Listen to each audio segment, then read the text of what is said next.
Hello everyone. अपना एक new chapter start हो रहा है बिजनेस फाइनेंस। ये अपना इतों नया स्टार्ट हो रहा है बिजनेस फाइनेंस एंड मार्केटिंग। ठीक है, पार्ट बी। ਇਹਦੇ ਵਿੱਚ ਕੀ ਹੈ, ਸਾਡੇ ਟਾਈਮ ਇਹ ਦੋ ਬੁੱਕਸ ਅਲੱਗ ਹੁੰਦੀਆਂ ਸੀ, ਪਰ ਤੁਹਾਨੂੰ ਸਿੰਗਲ ਬੁੱਕ ਦੇ ਵਿੱਚ ਹੀ ਕੰਬਾਈਨ ਕਰਕੇ ਦਿੱਤਾ ਹੋਇਆ ਹੈ। ਠੀਕ ਹੈ, ਮੀਨਿੰਗ ਆਫ ਬਿਜ਼ਨਸ ਫਾइनेंस ਹੁੰਦਾ ਕੀ ਹੈ? ਕੋਈ ਵੀ ਐਂਟਰਪ੍ਰਾਈਜ਼ ਹੈ, ਚਾਹੇ ਬਿਗ ਹੈ, ਚਾਹੇ ਮੀਡੀਅਮ ਹੈ, ਚਾਹੇ ਸਮॉल ਹੈ, ਹਰ ਕਿਸੇ ਨੂੰ ਪੈਸਾ ਚਾਹੀਦਾ ਹੈ कि अपने जो ऑपरेशंस ने काम है वो कर सके कि टारगेट साडे अचीव हो सकन। विदाउट एडिक्वेट फाइनेंस, घट फाइनेंस तो जो लोगों को पैसा नहीं होएगा तो कोई भी बिजनेस अपना गोल अचीव नहीं कर पाएगा। फाइनेंस किमें डिफाइन कर सकते हैं? As the provision of money at a time when it is required, कि ਆਪਾਂ ਨੂੰ ਪੈਸਾ ਮਿਲ ਰਿਹਾ ਹੈ ਜਦ ਆਪਾਂ ਨੂੰ ਰਿਕੁਆਇਰਡ ਹੈ। Finance refers to the management of flow of money in an organization. Finance किमें हुंदा है? मैनेजमेंट ने फाइनेंस नूं किमें रिप्रजेंट किया है कि finance is a flow of money, पैसा आ रहा है ऑर्गेनाइजेशन दे विच।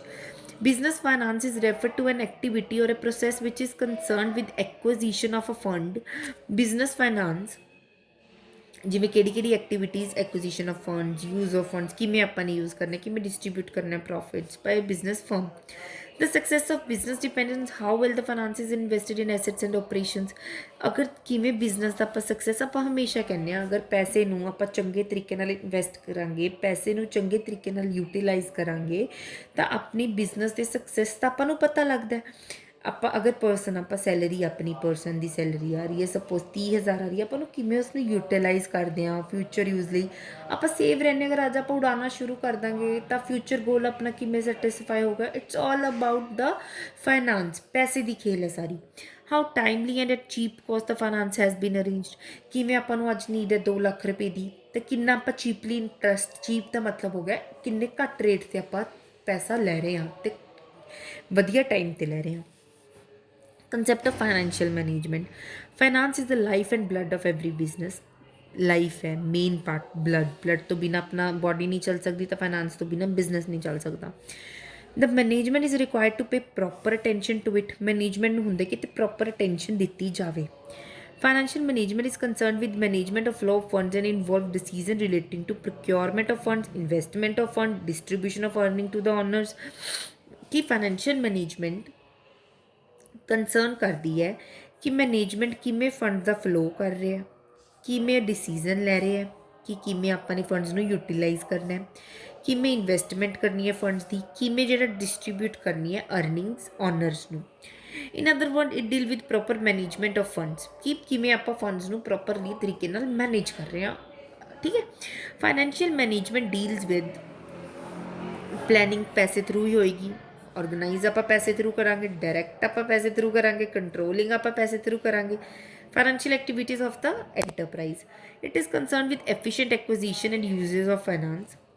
फाइनेंशियल मैनेजमेंट किहदे नाल करती है, रिलेटिड है, कंसर्न करती है कि किमें उसनूं आप एफिशिएंटली यूज़ कर रहे हैं। ठीक है, कि मैं एक्वायर कर रहे हैं, लै रहे हैं। The funds to be procured at lowest cost after comparing the cost of various sources of finances. जिवें आप RBI तो भी देख लिया, सेंट्रल बैंक तो भी देख लिया, अपने परसनस तो भी लैके देख लिया कितों सब तो घट रेट से अपन इंटरस्ट पे करना पएगा, आप उत्थों फंड लवांगे। In funds to be made available whenever required, कि जो अपन रिक्वायर्ड होवे अपन पैसा मिल जाए, अपन कोई मना ना करे। Definition of financial management.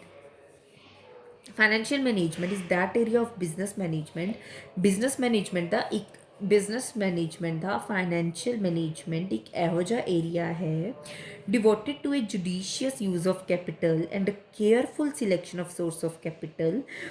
ਜੁਡੀਸ਼ੀਅਸ ਮਤਲਬ ਧਿਆਨ ਨਾਲ ਉਸਨੂੰ ਯੂਜ਼ ਕਰਨਾ, ਕੈਪੀਟਲ ਨੂੰ, ਪੈਸੇ ਨੂੰ, ਤੇ ਕੇਅਰਫੁਲੀ ਸਿਲੈਕਟ ਕਰਨਾ ਵੀ ਆਪਾਂ ਕਿੱਥੋਂ ਪੈਸਾ ਲੈਣਾ ਹੈ।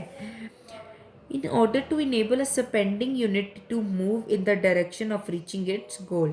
ਕਿਵੇਂ ਇਸ ਨੂੰ ਆਪਾਂ ਸਪੈਂਡ ਕਰਨਾ ਹੈ, ਕਿਹੜੀ ਡਾਇਰੈਕਸ਼ਨ ਦੇ ਵਿੱਚ ਆਪਾਂ ਸਪੈਂਡ ਕਰਨਾ ਕਿ ਆਪਾਂ ਆਪਣੇ ਗੋਲਸ ਨੂੰ ਰੀਚ ਕਰ ਸਕੀਏ, ਆਪਣੇ ਗੋਲਸ ਨੂੰ ਆਪਾਂ ਪਾ ਸਕੀਏ।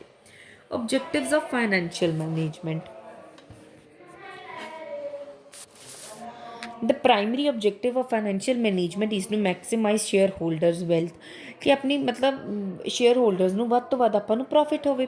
ਦਿਸ will happen when market value of equity share increases. ਜਦੋਂ ਆਪਣੀ ਇਕੁਇਟੀ ਸ਼ੇਅਰ ਦੀ ਮਾਰਕੀਟ ਵੈਲਿਊ ਇਨਕਰੀਜ਼ ਹੁੰਦੀ ਹੈ ਤਾਂ ਵੱਧ ਤੋਂ ਵੱਧ ਆਪਾਂ ਕੈਸ਼ ਨੂੰ ਮੈਨੇਜ ਕਰਨਾ ਆਉਣਾ ਚਾਹੀਦਾ, ਕਿਉਂਕਿ ਆਪਣੇ ਕੋਲ ਜ਼ਿਆਦਾ ਤੋਂ ਜ਼ਿਆਦਾ ਪੈਸਾ ਆਏਗਾ। And the benefits from financial decision is more than the cost involved than the market value of share will increase. ਕੀ ਹੈ ਕਿ ਆਪਣੇ ਪੈਸਾ ਵੱਧ ਜਾ ਰਿਹਾ, ਆਪਣੀ ਕਾਸਟ ਘੱਟ ਜਾ ਰਹੀ ਹੈ, ਤਾਂ ਆਪਣੀ ਸ਼ੇਅਰ ਦੀ ਵੈਲਿਊ ਇਨਕਰੀਜ਼ ਹੋ ਜਾਂਦੀ ਹੈ automatically. Availability of sufficient funds at a reasonable cost. A sound financial management system should aim at meeting enterprise needs of a fund।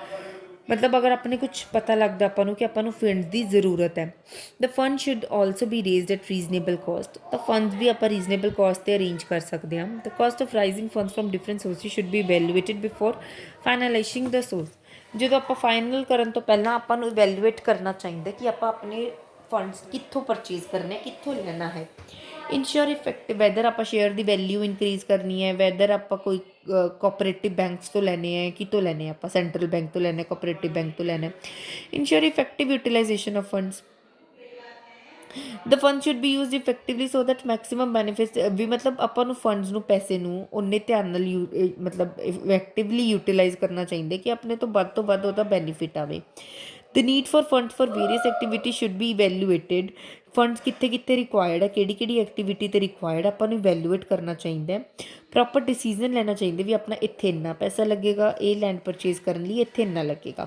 The investment decision should ensure that benefit from investment exceeds the cost so that there is an increase in the value addition. ਆਪਾਂ ਨੂੰ investment decision इन्ने हिसाब नाल लेना चाहिए कि benefit अपना investment का ज़्यादा होवे कॉस्ट नालों रेवेन्यू अपना ज़्यादा होवे तो अपन प्रॉफिट होएगा। Ensuring safety of funds. The investment should be made in such a way that funds remain secure. इन्ने अच्छे तरीके नाल इन्वेस्टमेंट करनी चाहिए कि अपना पैसा सिक्योर रहे। द स्पैकुलेटिव ट्रांजैक्शन में बी अवॉइडेड। गलत काम अवॉइड करना चाहिए in order to keep the fund secure. Avoiding ideal funds. All funds should be properly utilized and no funds remain idle at any point of time. Properly utilize करना चाहिए, खड़ा के नहीं रखना चाहिए। The idle funds will add to unnecessary cost। ਆਪਾਂ ਵੈਸੇ ਹੀ ਅਗਰ ਆਪਾਂ ਪੈਸਾ 2 ਲੱਖ ਰੁਪਏ ਲੈ ਲਿਆ, ਪੈਸੇ ਦੀ ਜ਼ਰੂਰਤ ਆਪਾਂ ਨੂੰ ਲੱਖ ਰੁਪਇਆ ਸੀ, ਹੁਣ ਲੱਖ ਰੁਪਏ ਦਾ ਤਾਂ ਆਪਾਂ ਨੂੰ ਉਹੀ ਵਿਆਜ ਪੈ ਰਿਹਾ। ਇਨਕਰੇਜ ਵੇਸਟਫੁਲ ਐਕਸਪੈਂਡੀਚਰ, ਇਹ ਨਹੀਂ ਕਰਨੀ ਚਾਹੀਦੀ। ਹੁਣ ਆਪਣੇ ਕੀ ਹੈ financial ਡਿਸੀਜ਼ਨਸ। Financial decisions refer to decisions concerning financial matters of a business firm. There are many kinds of financial decisions that the firm makes in pursuit to maximize shareholder wealth। ਕਿੰਨੇ ਹੀ ਆਪਾਂ ਨੂੰ ਫਾਈਨੈਂਸ਼ੀਅਲ ਡਿਸੀਜ਼ਨ ਲੈਣੇ ਪੈਂਦੇ ਨੇ ਕਿ ਆਪਣੀ share holders ਜੋ ਉਹਨਾਂ ਨੇ ਆਪਣੀ ਕੰਪਨੀ ਦੇ ਵਿੱਚ ਇਨਵੈਸਟ ਕੀਤਾ ਉਹਨਾਂ ਦੇ ਆਪਾਂ ਇੰਟਰਸਟ ਨੂੰ ਬਰਕਰਾਰ ਰੱਖੀਏ। Financial decisions can be classified into 3 groups: investment decisions, financing decisions, and dividend decisions. Investment decision. Investment decision refer to the determination of total amount of asset to be held in the firm, the composition of these assets, and the business risk complexities of the firm as perceived by its investors। ਇਹਦੇ ਵਿੱਚ ਕੀ ਹੈ ਕਿ investment decision ਕਿ ਕਿੰਨਾ ਆਪਾਂ ਨੇ asset ਦੇ ਵਿੱਚ ਕਿੰਨੇ ਆਪਾਂ ਨੂੰ ਐਸੈਟ ਚਾਹੀਦੇ, ਕਿੰਨੀ ਆਪਾਂ ਨੂੰ ਮਸ਼ੀਨਰੀ ਚਾਹੀਦੀ, ਕਿੰਨੀ ਲੈਂਡ ਬਿਲਡਿੰਗ ਚਾਹੀਦੀ ਹੈ। ਫਿਰ ਕੰਪੋਜੀਸ਼ਨ ਆਫ ਥੀਸ ਐਸੈਟਸ ਵੀ ਆਪਾਂ ਕਿੰਨਾ ਕਿੰਨਾ ਇਹਨੂੰ ਕੰਪੋਜ਼ ਕਰਨਾ, ਕਿਹੜੇ ਕਿਹੜੇ ਐਸੈਟਸ ਚਾਹੀਦੇ, ਕਿਹੜੀ ਕਿਹੜੀ ਜਗ੍ਹਾ ਆਪਾਂ ਨੇ ਰੱਖਣੇ ਆ, ਜਗ੍ਹਾ ਚਾਹੀਦੀ ਆਪਾਂ ਨੂੰ ਕਿੱਥੇ ਆਪਾਂ ਰੱਖਾਂਗੇ।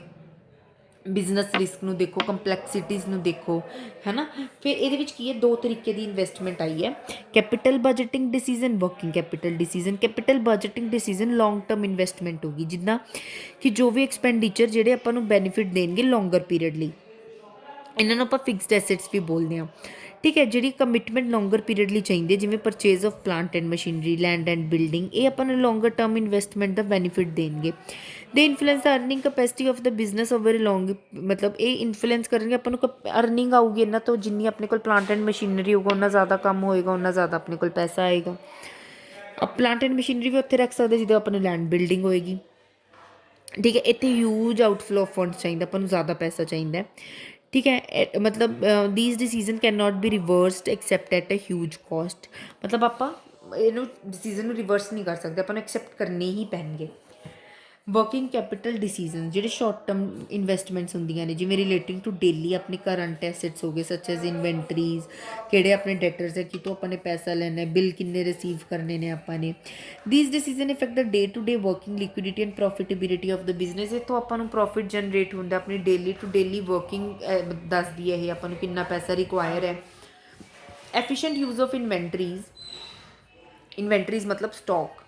ਅਗਰ ਇਹਦਾ ਆਪਾਂ ਐਫੀਸ਼ੀਐਂਟ ਯੂਜ਼ ਕਰਾਂਗੇ, ਡੈਟਰਸ ਦਾ ਐਫੀਸ਼ੀਐਂਟ ਅੱਛਾ ਯੂਜ਼ ਕਰਾਂਗੇ, ਬਿਲ ਰਿਸੀਬਲ ਦਾ, ਇਹ ਗੁੱਡ ਹੁੰਦਾ ਵੀ ਆਪਣੀ ਵਰਕਿੰਗ ਕੈਪੀਟਲ ਅੱਛੀ ਜਾ ਰਹੀ ਹੈ, ਸਾਊਂਡ ਮਤਲਬ ਅੱਛੀ ਜਾ ਰਹੀ ਹੈ। ਠੀਕ ਹੈ। ਫੈਕਟਰਸ ਇਫੈਕਟਿੰਗ ਇਨਵੈਸਟਮੈਂਟਸ, ਕਿਹੜੇ ਫੈਕਟਰਸ ਜਿਹੜੇ ਨੇ ਇਫੈਕਟ ਕਰਦੇ ਨੇ। Cash flow of the project, the cash flow from a project is taken into account before making an investment decision. ਆਪਾਂ ਨੂੰ ਪਹਿਲਾਂ ਇਨਵੈਸਟਮੈਂਟ ਡਿਸੀਜਨ ਲੈਣ ਤੋਂ ਪਹਿਲਾਂ ਆਪਾਂ ਨੂੰ ਦੇਖਣਾ ਚਾਹੀਦਾ ਕਿ ਇਹ ਤੋਂ ਆਪਾਂ ਨੂੰ ਕਿੰਨਾ ਪੈਸਾ ਜਨਰੇਟ ਹੋ ਸਕਦਾ ਹੈ। The expected cash flow from the project will be required to meet day to day requirement. ਜਿੰਨਾ ਆਪਾਂ ਨੂੰ ਐਕਸਪੈਕਟਡ ਹੋਏਗਾ ਉਹ ਐਟਲੀਸਟ ਆਪਣੀ ਡੇ ਟੂ ਡੇ ਰਿਕੁਆਇਰਮੈਂਟ ਤਾਂ ਫੁਲਫਿਲ ਕਰੇ, ਉਹ 'ਤੇ ਤਾਂ ਨਾ ਆਪਣਾ ਖਰਚਾ ਪਵੇ। ਤਾਂ generation of cash flow from the project will influence an investment decision. ਫਿਰ ਜਦੋਂ ਆਪਾਂ ਦੇਖਦੇ ਹਾਂ ਕਿ ਆਪਾਂ ਨੂੰ ਅੱਛਾ ਕੈਸ਼ ਫਲੋ ਹੋਏਗਾ, ਫਿਰ ਹੀ ਆਪਾਂ ਫਰਦਰ ਇਨਵੈਸਟਮੈਂਟ ਡਿਸੀਜਨ ਲੈਂਦੇ ਹਾਂ। Rate of return. The rate of return on investment will influence capital budgeting decision. When more than one project are available, then the project offering higher rate of return may be preferred. ਕਿਵੇਂ ਹੁੰਦਾ ਕਿ ਅਗਰ ਆਪਣੇ ਕੋਲ, ਠੀਕ ਹੈ, ਅਗਰ ਆਪਾਂ ਨੂੰ ਇਨਫਲੂਐਂਸ ਕਰਦੀ ਹੈ ਕੈਪੀਟਲ ਬਜਟਿੰਗ ਡਿਸੀਜਨ ਨੂੰ ਰੇਟ ਆਫ ਰਿਟਰਨ, ਅਗਰ ਆਪਾਂ ਇੱਕ ਪ੍ਰੋਜੈਕਟ ਤੋਂ ਨਾਲ ਜ਼ਿਆਦਾ ਆਪਾਂ ਨੂੰ ਆਫਰਸ ਅਵੇਲੇਬਲ ਹੈ ਤਾਂ ਹਾਈ ਰੇਟ ਆਫ ਰਿਟਰਨ ਹੁੰਦਾ। If the rate of return is significant and it possesses the strength of raising the value of the firm wealth. ਅਗਰ ਆਪਣੇ ਰੇਟ ਆਫ ਰਿਟਰਨ ਆਪਾਂ ਨੂੰ ਅੱਛਾ ਪ੍ਰੋਫਿਟ ਮਿਲ ਰਿਹਾ ਹੈ ਤਾਂ ਆਪਾਂ ਅੱਛਾ ਇਨਵੈਸਟਮੈਂਟ ਡਿਸੀਜਨ ਲੈ ਸਕਦੇ ਹਾਂ ਕਿ ਹਾਂਜੀ ਆਪਾਂ ਖਰੀਦ ਲਓ। Investment criteria involve beside cash flow and rate of return other criteria should also be considered. While ਜਦੋਂ ਆਪਾਂ ਨੇ ਕੈਸ਼ ਫਲੋ ਵੀ ਦੇਖ ਲਿਆ, ਆਪਾਂ ਨੂੰ ਕਿੰਨਾ ਆਏਗਾ, ਆਪਣਾ ਕਿੰਨਾ ਰੇਟ ਆਫ ਰਿਟਰਨ ਆਏਗਾ, ਠੀਕ ਹੈ। ਹੁਣ ਆਪਾਂ ਅਦਰ ਚੀਜ਼ਾਂ ਵੀ ਦੇਖਣੀਆਂ ਹੁੰਦੀਆਂ। The other criteria may be nearness to market, ਵੀ ਆਪਾਂ ਮਾਰਕੀਟ ਦੇ ਨੀਅਰ ਹੋਵੇ, ਅਵੇਲੇਬਿਲਿਟੀ ਆਫ ਰॉ ਮਟੀਰੀਅਲ ਆਪਾਂ ਨੂੰ ਈਜ਼ੀ ਮਿਲ ਜੇ, ਚੀਪ ਲੇਬਰ ਮਿਲ ਜੇ ਅੱਛੀ, ਕਿ ਇਹ ਜਿਹੜੇ ਫੈਕਟਰਸ ਹੈ ਕੈਪੀਟਲ ਬਜਟਿੰਗ ਡਿਸੀਜਨ ਨੂੰ ਬਹੁਤ ਜ਼ਿਆਦਾ ਇਨਫਲੂਐਂਸ ਕਰਦੇ ਨੇ ਕਿ ਆਪਾਂ ਇਹਨਾਂ 'ਤੇ ਤਾਂ ਨਹੀਂ ਜ਼ਿਆਦਾ ਖਰਚਾ ਪਏਗਾ। ਨੈਕਸਟ ਆਪਾਂ ਫਾਈਨੈਂਸਿੰਗ ਡਿਸੀਜਨਸ ਕੱਲ੍ਹ ਦੀ ਕਲਾਸ ਦੇ ਵਿੱਚ ਕਰਦੇ ਹਾਂ। Thank you so much.